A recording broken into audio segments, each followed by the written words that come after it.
This lecture is called Virtue as a Necessity. And the reason I gave it that title is because virtue, ethics, morality isn't a field of study. It's a mode of being upon which all fields of study rest. It's also a mode of being on which everything you do in your life rests. The way you understand yourself or fail to, the way you understand other people or fail to, and more deeply than that, what role it is that you play in your life, in the world.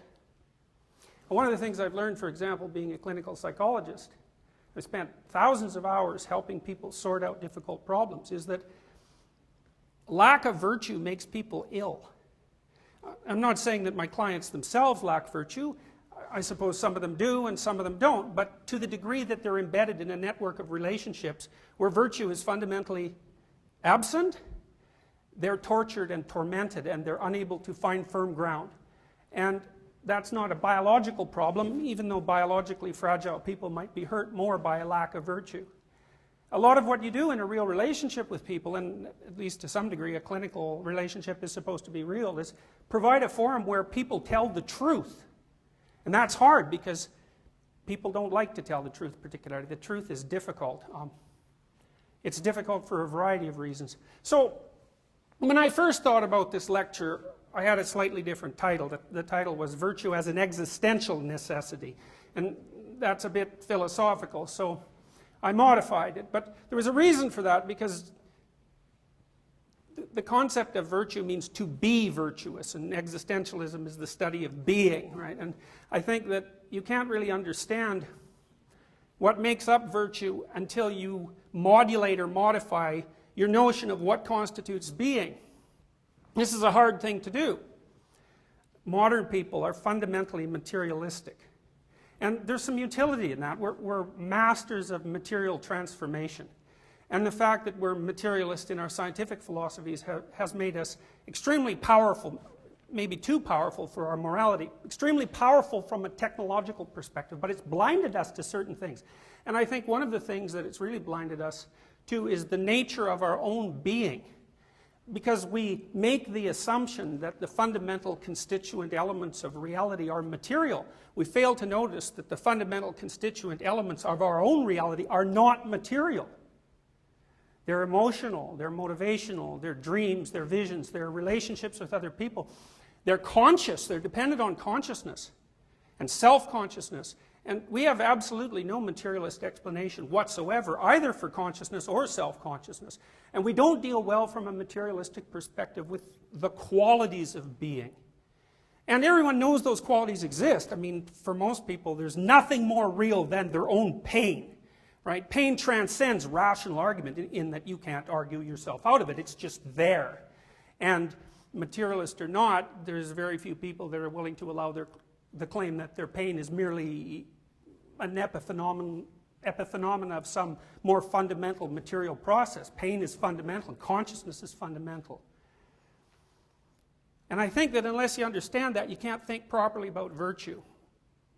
So I might start the discussion of virtue with the discussion of being. Well, what does human being look like? Well, the Buddhists say life is suffering. That's the first fundamental Buddhist dictum. And I suppose a modern person would tend to think of that as a very pessimistic claim. But I've found when I've shared that information with my students, once they understand what it means, it's actually a relief, because people run around madly suffering away, and all of them inside their little shell think, well, there must be something wrong with me, because here I am suffering, and you know, I mean, that isn't how things are supposed to be. Well, then you might say, who says that's not the way things are supposed to be? The Buddhists say life is suffering. So that what that means is if you're not suffering, that's a good thing, that's lucky, that's fortunate. That's not the way of the world. That may be something to be grateful for, ecstatic about even. And of course, in Christianity, the central symbol of Christianity is a crucifix, which is not a positive symbol in any way. It's a symbol of betrayal by friends, opposition from the state, and mortal vulnerability. It's about as powerful a symbolic representation of the idea that life is suffering as you can put together, which is of course why the power of that symbol extends across several thousand years. Judaism, well, I don't think it's going to come as a shock to anybody in the audience that Jews are acutely aware of the suffering that's involved in life.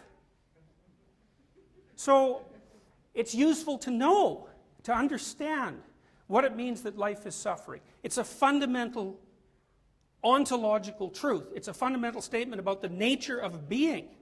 And there's a reason for that. It's not incomprehensible. It's perfectly comprehensible. We're finite, right? We have a lifespan that's bounded temporally. You're going to live maybe 100 years, and that'll pretty much be it. And then there's other forms of extreme limitation that are imposed on you that have very little to do with you. They're arbitrary facts of being. You're a certain height, you're a certain weight, you're a certain amount of attractive, you're a certain amount of intelligent, you're a certain amount of athletic, you're a certain amount of mentally ill, you're a certain amount of predisposition to cancer.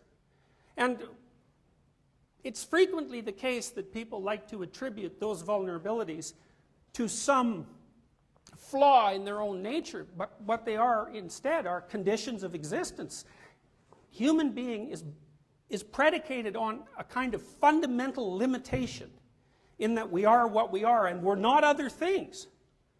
And so that means inevitably that the awareness of human being comes along with suffering. And life poses the question: how to conduct yourself in the face of suffering, not only yours but everyone else's. And it's an inescapable question, except that maybe you're fortunate and you'll have periods of time where something absolutely horrible isn't happening to you. Now, you think about this because you might think this is pessimistic, but it's not pessimistic. It's actually one of the most freeing things that you can realize. Maybe there's nothing particularly wrong with you at the moment, but there's a high probability that you have a family member that has something seriously wrong with them.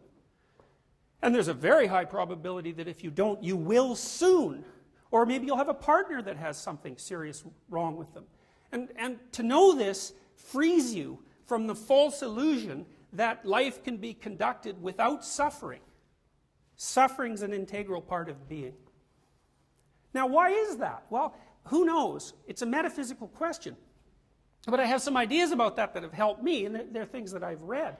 I read, for example, an old Jewish commentary about the reason for creation.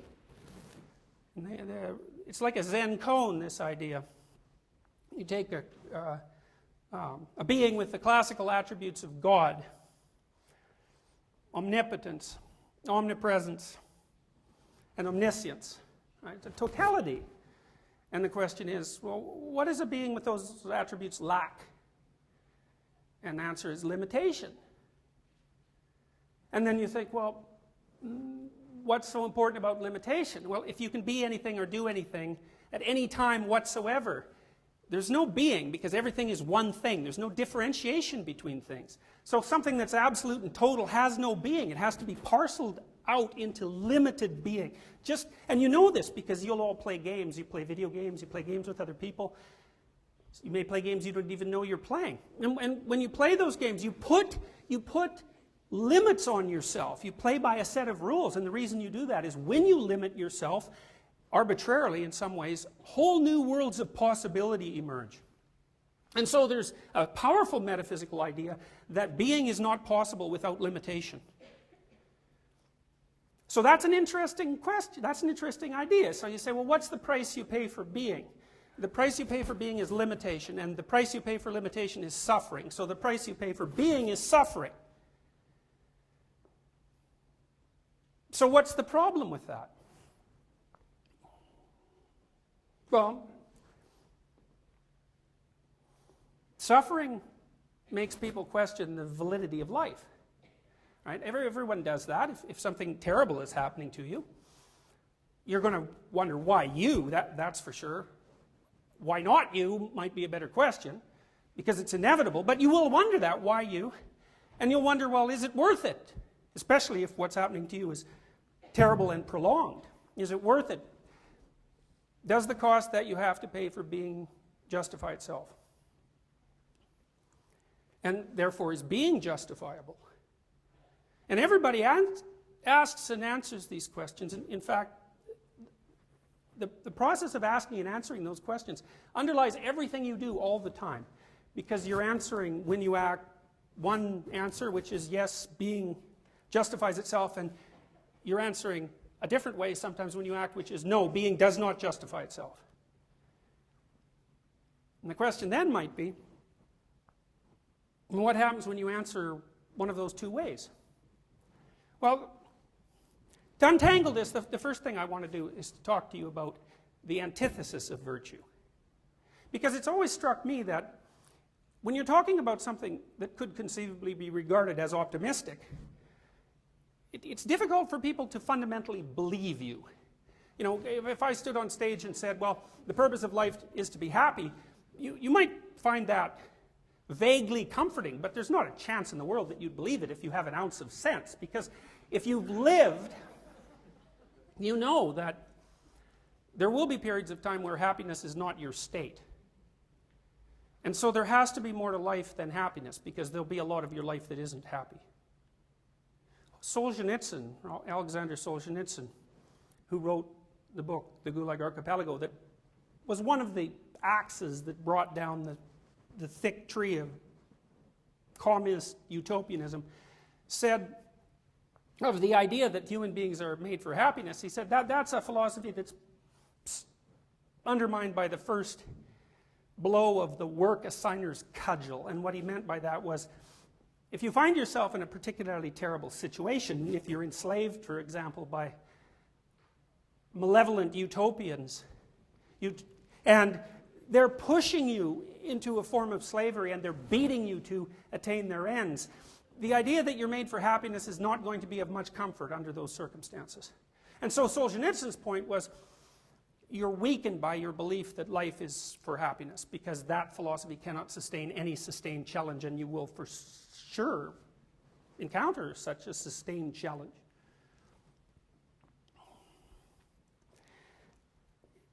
I don't think that modern people can believe in virtue, but not easily, because virtue sounds religious in a sense, and we have real trouble, whether we're religious or not, with religious preconceptions, because our scientific forms of knowledge and our fundamental materialism has really radically undermined our ability to believe in any transcendent being. But one thing that modern people can believe in, I think without much difficulty at all, is evil. Solzhenitsyn said, for example, that the most important event of the 20th century, as far as he was concerned, was the Nuremberg judgment. And you may know, you should know, that after World War II, a group of National Socialists from Germany, who were deemed particularly responsible for the absolute horrors of the final solution and the mass factory genocide that accompanied it, were put on trial. And a standard defense for their actions was, well, I was ordered to do it. And the Nuremberg decision denied human beings, regardless of their ethnicity or national background or beliefs, the legal right to use that as a defense under certain limited circumstances. And the argument was, there are some things that are so self-evidently not good, not virtuous, that if you engage in them, you're existentially guilty. You're guilty outside the bounds of your culture. There's a transnational and transethnic morality. We don't know what it is, but we know what it isn't. It isn't pointless torture and genocide. At minimum, to be virtuous is to live your life in such a way that the probability that you would engage in such actions, given the opportunity, is minimized. Now, people think, well, they're already doing that, because if they were in Nazi Germany, they would have been a rescuer, not a perpetrator. But that's wrong. You could take this audience and put them back in 1939 or thereabouts, and 90% of you would, 95% of you, 99% of you would either be in the perpetrator class or the going along with the perpetrator class. And you may sit and believe that you'd be in the 1%. Maybe you would, because how do I know? But that isn't how the historical facts sort themselves out. And it turns out that it's not that difficult generally to put people in a situation, normal people, where they'll do something that really doesn't look very good.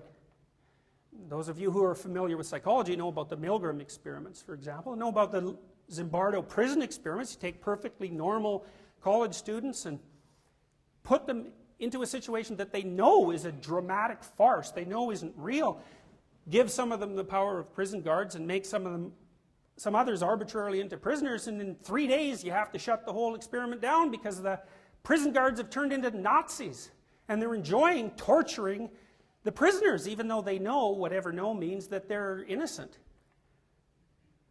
Well, that says something about the manner in which people conduct their existence. They're very susceptible to malevolent action. If you look at Genesis, a very old book and very influential book, there's a strange sequence of events that befalls Adam and Eve, right? It's in 2 sentences. A snake gives them an apple, and that wakes them up. Well, there's a good book by a Southern California primatologist that was just published last year that suggests that the reason that humans have such great vision, way better than most animals except for raptors, birds, is because our visual systems were designed to detect predatory snakes. And the way she discovered that was by comparing the populations of predatory snakes around the world to the visual acuity of the primate groups that lived in those areas. And what she found was essentially a one-to-one correspondence. Our visual system, which is the ability to see and to be enlightened, let's say, because enlightenment, for example, is associated with vision, the snake gave that to us because we had to pay attention to predatory things that were after us for tens of millions of years. And fruit, that's interesting. We have color vision because we were fruit eaters. Our color vision is precisely evolved to detect ripe fruit. So that part of the story is right. There's a story that involves women too, but I'm not going to tell that one today. You have to be awake to outsmart women. That's the story. And so that's why they're tangled in there with the serpents and the fruit. And what happens when Adam and Eve wake up? Well, it's a series of strange things. The first thing that happens is the scales fall from their eyes so they can see. All of a sudden they're awake in a way they weren't before. And the next thing that happens is they realize they're naked. Now, one of the things that people have nightmares about is being naked on a stage, which is often why when you see people on a stage, they don't tell you anything they think. Because they don't only not want to be physically naked, they don't want to be metaphysically naked either. And they protect themselves from the inquiring eyes of the audience. No one likes to be naked on stage. Why? Well, to be naked is to have your defenses stripped from you. When the Soviets wanted to really torture the hell out of you at 2 o'clock in the morning, they'd stave in your door, and then they'd strip you and shave you when they got you to prison, because once you were exposed in all your suffering catastrophe, then you were much easier to torture. To be naked, to realize you're naked, is to realize that you're vulnerable. You're vulnerable. That's why Adam and Eve immediately cover themselves up, right? They realize they're naked, they cover themselves up. It's a story about culture. Once people woke up and realized their limitations, their mortal limitations, which is also their knowledge of death, the first thing they do is cover themselves up. And the second thing that happens is they know the difference between good and evil. And that's a strange thing. It's not good and bad. It's good and evil specifically. It's also something that animals don't know. And I thought about this really for 20 years. What does that mean? And then earlier this year, I think I figured it out. I think what it means is you don't know how to torture people until you realize that you're vulnerable. As soon as you're self-conscious of your own vulnerability, then you can take what might only be a predatory act, say on the part of a wolf, because a wolf will bring down a moose or something like that and eat it, and drag that out into 3 months of artistic torturing. And so that means that your recognition of your own vulnerability immediately allows you to determine what's evil. Well, so then you might ask yourself, well, under what conditions would you be likely to manifest that drive? Well, I think that's easy to figure out if you watch yourself. You know, if you watch yourself without presupposition, which means to watch yourself honestly, or to watch yourself as if you're someone you don't know, because you don't know yourself, because you're too complicated to know yourself anyway, so you might as well just come right out and know that. I mean, one of the things that's kind of useful about recognizing your capacity for evil, if you can do that without traumatizing yourself, is that it's the pathway to recognizing your ability for good. You don't get to one without the other, because you have no idea what you're like before you know how terrible you can be, and not only that, you won't take yourself sufficiently seriously. If you know you're a loaded weapon, and an unstable loaded weapon, then you're much more likely to pay attention to what you do. But that means you're not particularly nice. And it means that if you were given the opportunity, maybe you would have been a Nazi prison guard. Now, in Genesis, the first thing that happens after Adam and Eve wake up is they have two sons, Cain and Abel. And Cain, who's Abel's brother, he doesn't get along very well with God. Now, I don't really care if you believe in God, because I don't know what people mean when they say they believe in God anyways, but the story goes that Cain doesn't get along very well with God, and the reason for that is Cain keeps doing things, and they don't work. Everything Cain touches turns to ash, whereas his brother Abel, God likes him, God only knows why, and everything goes real well for Abel, and so Cain is kind of a failure. And Abel's a smashing success, and not only is he successful at everything he does, but he's a good guy too, which is really rude, because if you're really successful at things, you should at least be wretched interpersonally so that people can forgive you. So Cain takes this for, a decade or two, and then he's just had it. He's had it with God.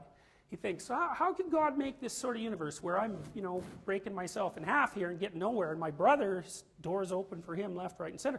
So he goes and complains to God. He says, look, what's going on here? What sort of reality did you conjure up here? Abel has it good. I'm having a miserable time. Maybe you should do something about that. And you think that's pretty interesting, that Cain would think that, because you have to ask yourself, what sort of presumption does Cain have to assume that the dismal quality of his being is attributable to God? Because what Cain does in that instant is to make himself the judge of being. And I would say that you should be cautious about making yourself the judge of being, because there's always the possibility that there's a few things that you don't know. So God sort of lets Cain in on the secret. He says, look, the fact that you're suffering miserably away actually isn't my fault. It's your fault. He says to Cain, sin crouches at the door like a predatory cat ready to jump on you, but if you wanted to, you could overcome it. This is not what Cain wants to hear. Cain wants to hear that he's an innocent character and he has nothing to do with his own misery and it's all God's fault. And God says instead, straighten the hell up. You know you could do it. And even though you know you could do it, you won't. And so that's that for Cain. He was upset when he first went into the discussion, but after he got this little piece of news that his suffering was to be laid at his own doorstep, then he's out of the realm of human, and the story says his countenance falls, which means he's angry and upset. And the first thing he does is run off and kill Abel. Why? Well, it's revenge. Right? Abel is God's favorite, and Cain has already judged being and found it wanting, and the best way that he can express his desire for revenge is to find someone who's having a pretty good time of it and to arbitrarily eliminate them.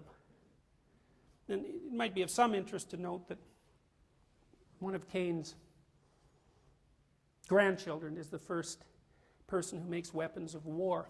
So that brilliant little story so long ago associates the moral failings of the resentful individual who's unwilling to take responsibility for the nature of their own being directly with atrocious acts of social conflict.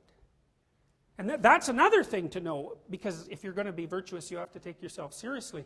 And if you start to understand that you're networked with other people, you're not one little dot among 7 billion, networked with other people, so you know 1,000 people and they know 1,000 people, and so you're 2 people away from 1,000,000 people and 3 people away from 1,000,000,000 people. You're in a causal network and all of your actions matter. And Solzhenitsyn said there's as many centers of the universe as there are individual consciousnesses. And that's a very interesting way to think, and why can't it be that way? We don't know anything about consciousness, and it certainly seems to be how it feels if you're one of those conscious centers, and so maybe it is that what you do matters.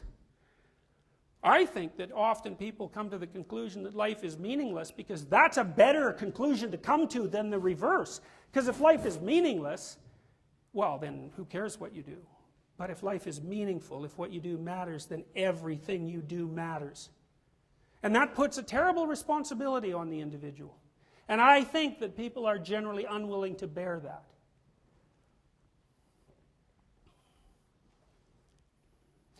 So life is suffering. What does that do to people? It makes them resentful.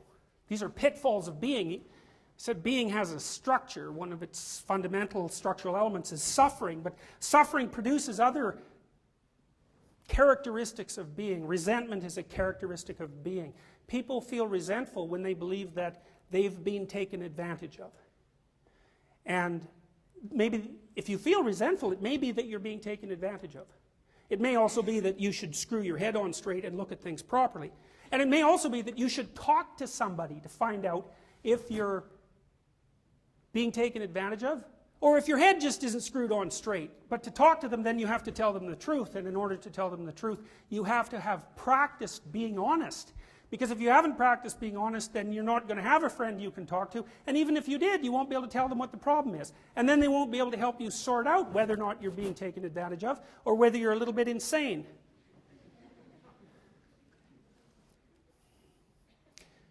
If you're resentful, then maybe you have to tell the person who's taking advantage of you that they should stop doing that. And maybe you have to tell them in a way that will make them stop, which is no easy thing. Or maybe you're resentful because you're a nasty little bit of the world, and you have a chip on your shoulder, and no matter what people do with you, you're resentful, in which case you have some internal restructuring to do. And you might ask, well, why should you do the restructuring? And the answer to that is that, well, resentment, along with hopelessness and nihilism and all sorts of other moral pitfalls, puts you on the road to cruelty and atrocity. Misery loves company. And if you feel that things are fundamentally unjust and that the slings and arrows of being are aimed specifically at you, why should you treat anyone else with compassion or justice? Because things are fundamentally unfair. And even more deeply, why shouldn't you conclude that things should be eradicated because fundamentally they're unfair? Now, I think that's what Hitler concluded. I also think that's what Stalin concluded. The evidence suggests that Stalin was gearing up for the Third World War. I mean, he had hydrogen bombs. He'd already killed 30 million people. I mean, he had his practice trials. And there's an old psychoanalytic idea, and the idea is if you can't understand the motivations for the behavior, look at the outcome and infer the motivations. And so Hitler killed 100 million people if you include the whole Second World War, and God only knows how many Stalin killed, and Mao killed more than Stalin. Why? Well, their cover story was utopia, and I guess people believed that. Well, why? It didn't look very utopian when all those millions of people were dying. I think all those people who participated in those processes used their rational utopianism as a cover story for their willingness to participate in the atrocity. Because what they wanted to do was participate in the atrocity. They didn't give a damn about utopia. Then you ask yourself, well, how much do you try to force the world to behave according to your terms? The Catholics have always had trouble with rationality, and modern people, especially the sort of hyper-atheists that you hear from now and then, really don't like that because they believe that rationality is the highest virtue, and that's wrong. I mean, it's a terrible thing to say in a university, except maybe the university isn't here to teach you to be rational. Maybe it's here to teach you to be virtuous, and those aren't the same thing. And the rational person says, well, I understand, and having understood, I impose an order, and then I work to make that imposed order a reality. That's what every ideologue does. It's what every utopian does. It's convincing, and I think the reason that people do that is because well, it's complicated. Partly they want an explanation for their being, but more importantly than that, they want a mask that covers up their tendency to atrocity with the appearance of virtue. And most utopian thinking is of that sort, even though the mask can be very well argued. And you ask me why I believe that, and the reason I believe that is because we had 100 years of it, and that's how it turned out. One of the things that was terrible about living in the Soviet Union was that you couldn't suffer because things were perfect. So if you were suffering, and you even admitted it, then you were instantly an enemy of the state. So if you're an ideologue, your own suffering makes you a heretic, right? You undermine your belief in your own bloody system by suffering. Well, and that's fine. If your belief has stopped you from suffering, well, more power to you. But if you're still suffering a bit, or a lot, or a tremendous amount, then you can ask yourself, maybe there's something I don't know. Here's an existential exercise. So, and this is not rational. You say, let's assume that virtue's worth pursuing. And I say it's worth pursuing because a virtuous path is the only path that justifies being to itself. That's the definition of virtue. A virtuous path justifies being to itself. Being is suffering. So you need a justification for your suffering. So then you might ask yourself, are there times in my life when I feel that my suffering is justified? And this is a good question. And you could ask yourself the reverse question too, which is, are there times in my life when my suffering is clearly not justified?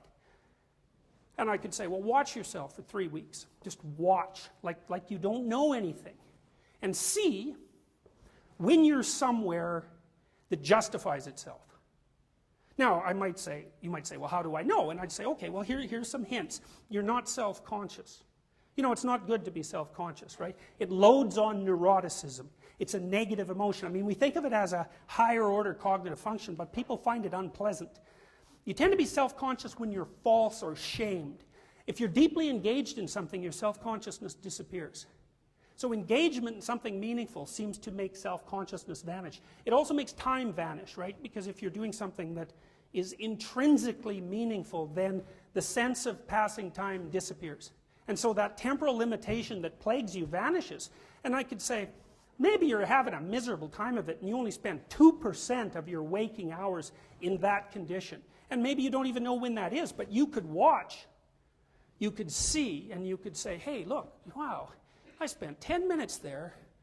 I hardly even noticed, and I felt that the nature of my being justified itself. Well, maybe you wouldn't say that to yourself, but you could. You could say, that was worth it. And then I could say, well, practice that. Above all else. Forget about everything else. And then there's an alternative exercise. Pay attention and figure out when absolutely your being does not justify itself.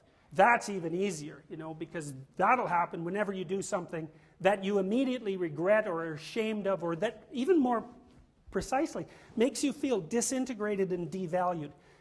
Nietzsche said people betray themselves for the sake of their good name all the time. You can feel this. It seems to center in your solar plexus. When you say something or do something that is not virtuous, then you'll disintegrate, and then you're weak, and you can feel that, and then you'll cover it up with a bunch of rattling arguments, trying to convince yourself and other people that what you were doing was actually okay. But you know, and it's your rational arrogance and authoritarianism that forces you not to drop your stupid presuppositions and just pay attention to what your being is revealing to you. We don't think that way. We don't think being reveals things. It reveals things all the time. We just don't pay any attention. Why? Well, I think we don't want the responsibility. I really believe, I've thought about this for a long time, I really believe that that's the case. Here's a quote from the Tao Te Ching. I have a great translation of this book. It was written by Lao Tzu years and years ago. It's one of the world's classics of literature. The person who wrote this wasn't a philosopher. The person who wrote this was a master of being. That's a different thing, because a philosopher thinks, but a master of being doesn't think. Because thinking is a tool, and being is something that supersedes any tool.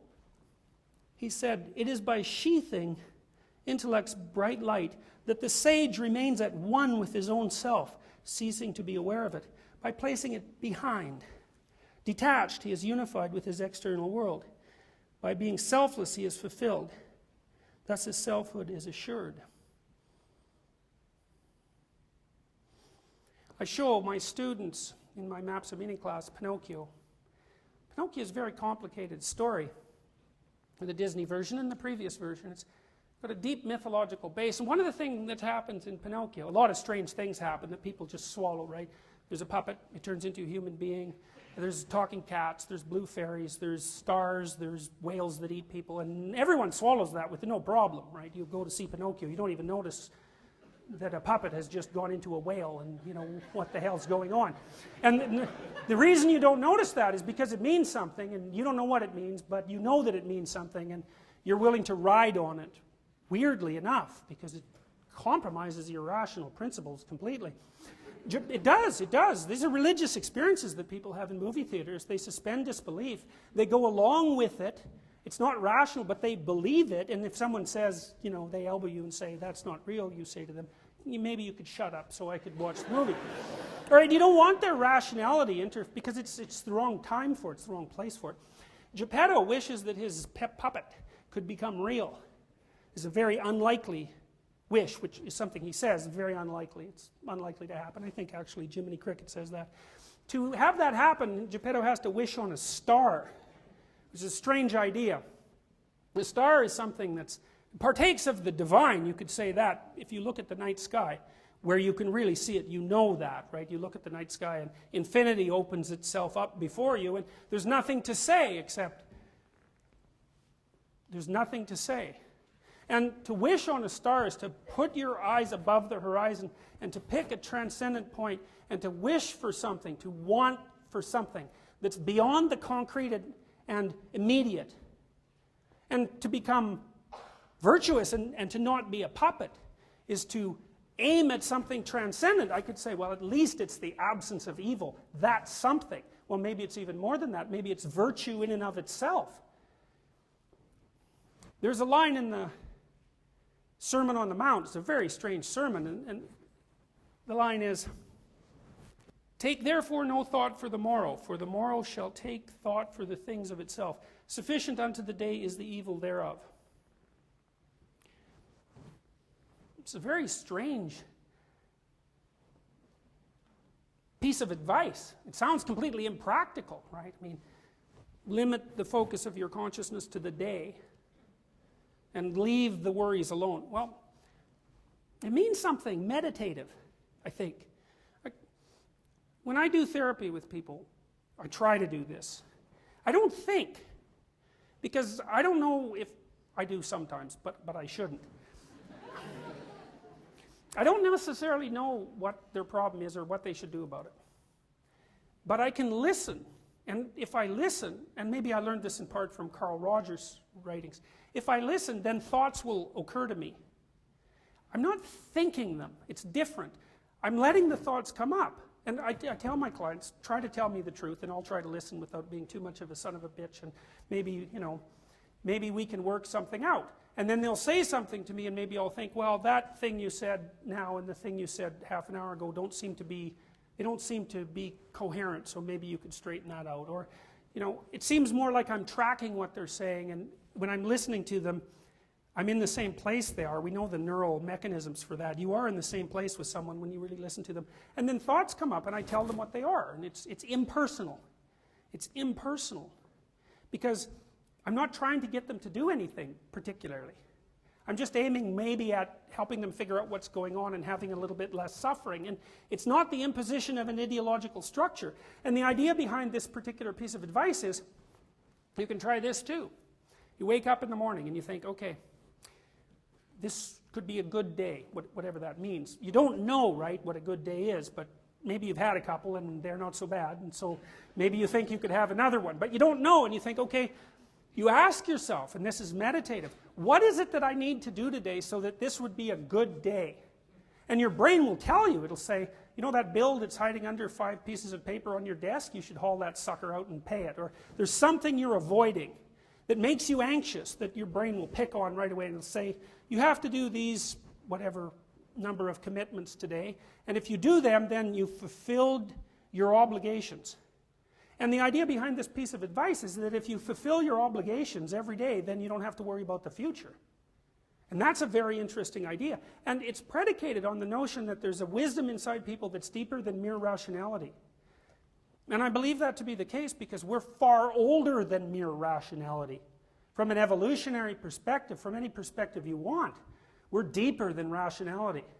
And we know, psychologists have learned in the last 20 years, that rationality is bounded ridiculously in all sorts of different ways. It's not the master, it's a servant. And it's an unruly servant, even though it can be a very powerful one.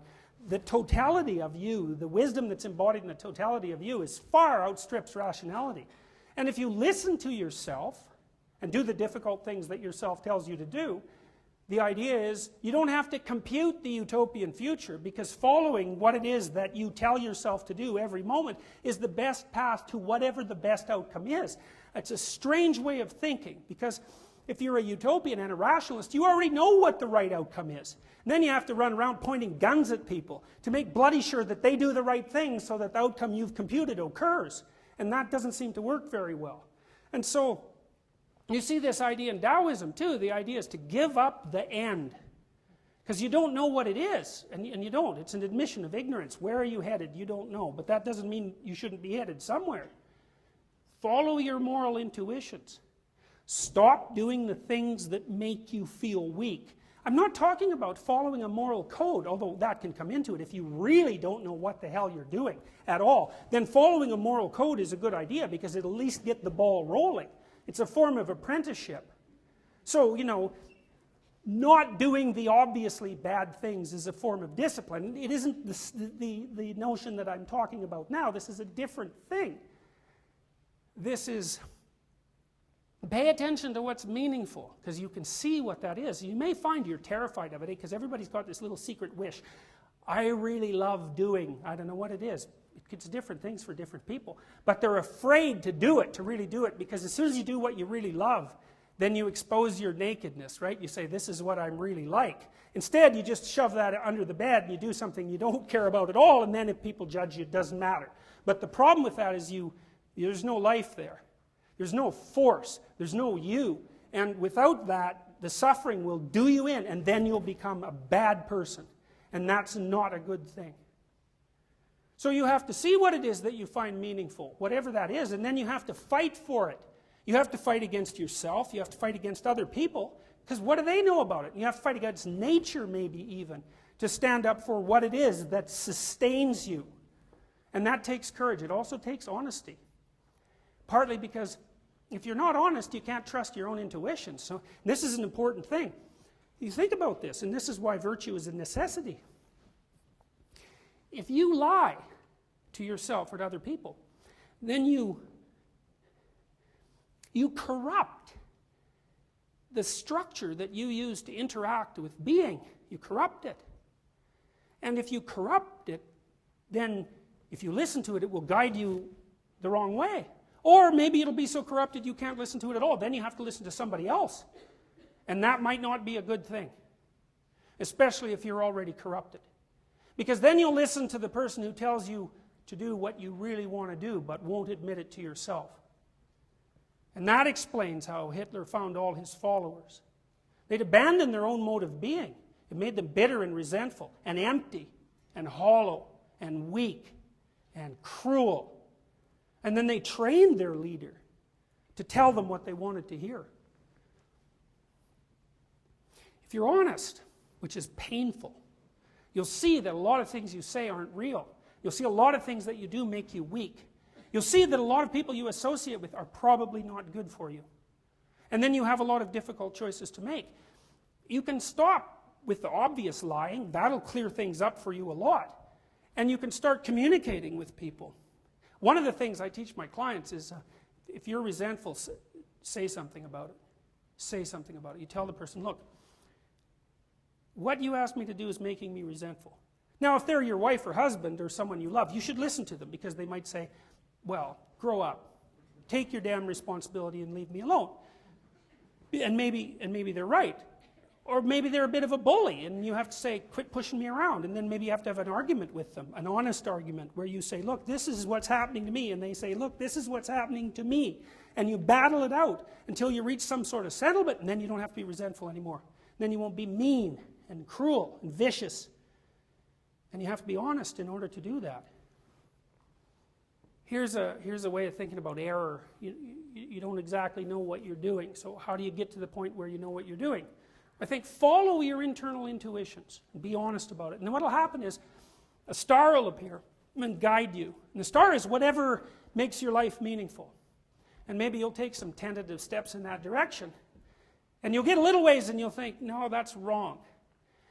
And then the thing that makes your life meaningful will appear over there, and then you take a few tentative steps in that direction. But as you step and walk towards these things, you change, and as you change, you get wiser. And what happens is if you keep following these things that make your life meaningful, then you correct yourself across time.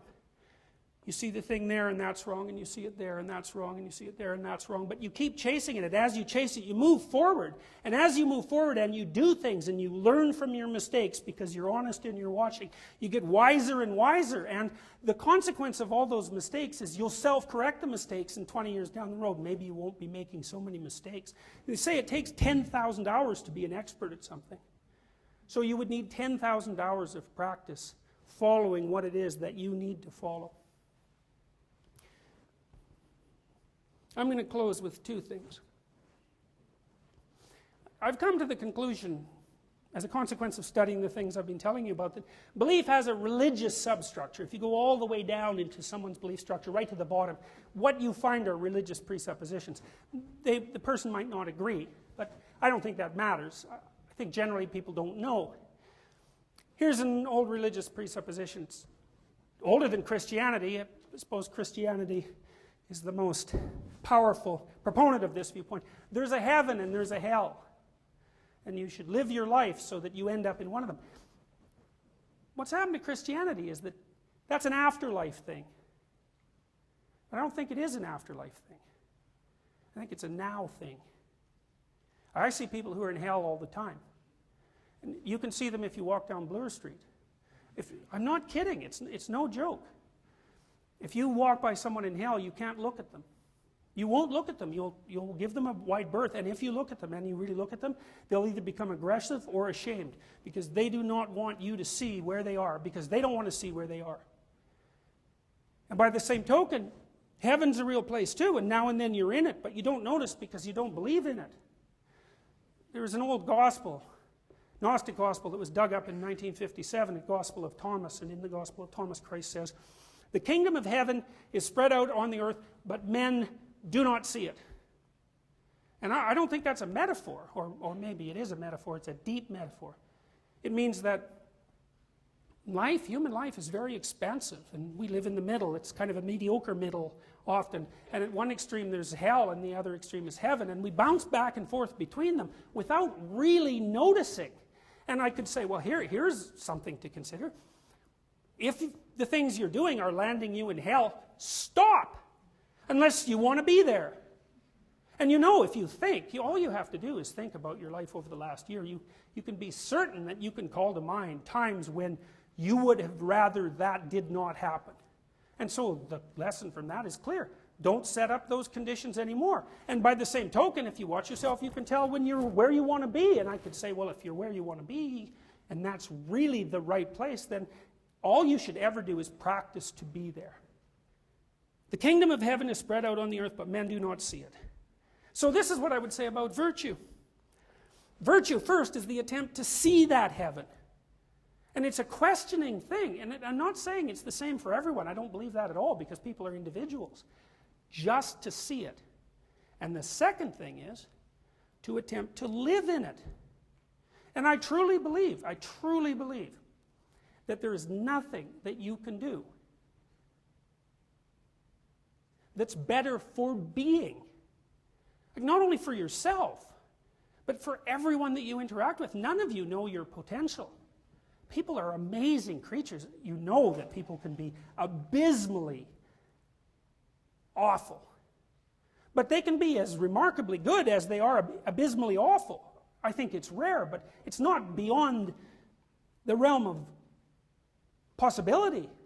What's a human possibility? Well, no one knows. Maybe it's near infinite. We know nothing about our own being or about our relationship with the totality of things. We may occupy a more important place than we all think. And the consequences of our actions, our virtues or our lack thereof, may echo far beyond what we want to believe. So I would say, try to find out what's good for you. Just watch. Don't listen to anybody else, or maybe you should. Maybe they'll give you some hints, you know. But you got to sort it out for yourself. And when you find out what's good for you and what isn't, do the things that are good for you until you like being alive, until you're thrilled to be alive. And see what happens. And I would also suggest there's nothing you could possibly do that will be more profound and useful than that. That's all. Thank you.